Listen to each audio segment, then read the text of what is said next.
Hello বন্ধুরা, আমি তানিস্ক। আপনাদের সকলের প্রিয় চ্যানেল প্রজাপতিতে আপনাদের সকলকে জানাই স্বাগতম।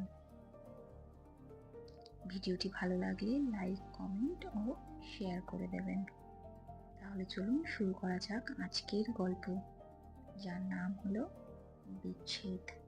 আচ্ছা, বিচ্ছেদ মানেই কি সব শেষ? আমরা ভাবি বিচ্ছেদ মানেই বুঝি সবটাই শেষ। বিচ্ছেদ মানে এক সমুদ্র ঘৃণা আর একে অপরকে ভুলে যাওয়ার অভিনয়। কিন্তু আদতেও কি তাই? মাঝে মাঝে বিচ্ছেদ মানে হলো মুক্তি। এই এক এমন মুক্তি যেখানে আমরা একে অপরকে ভালোবেসেও একসাথে থাকতে পারি না। বিচ্ছেদের পর কেউ কেউ হয়তো একা হয়ে যায়, আবার কেউ নতুন করে নিজেকে খুঁজে পায়। ভালোবাসা ফুরিয়ে যায় না, শুধু ভালোবাসার মানুষটা বদলে যায়। রুহি ও অয়ন দুজনেই আজ তাদের 5 বছরের সম্পর্কে থমকে গেল।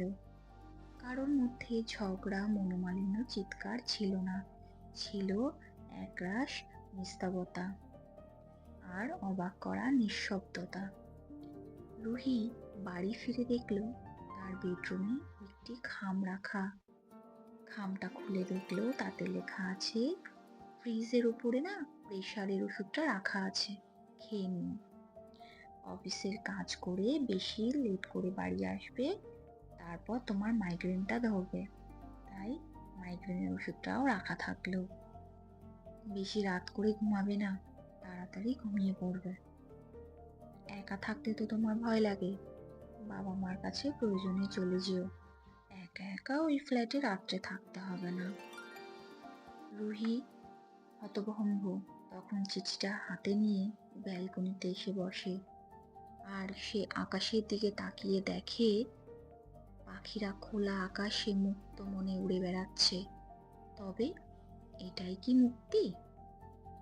রুহি ও অয়ন যখন আলাদা হলো, কারোর চোখেই তো জল ছিল না, একটা অদ্ভুত স্বস্তি ছিল। প্রকৃত ভালোবাসার কোনো বিচ্ছেদই হয় না। বিচ্ছেদ মানে ঘৃণা নয়, মায়ায় জড়িয়ে থাকা মুক্তি। গল্পটি এখানেই শেষ করছি।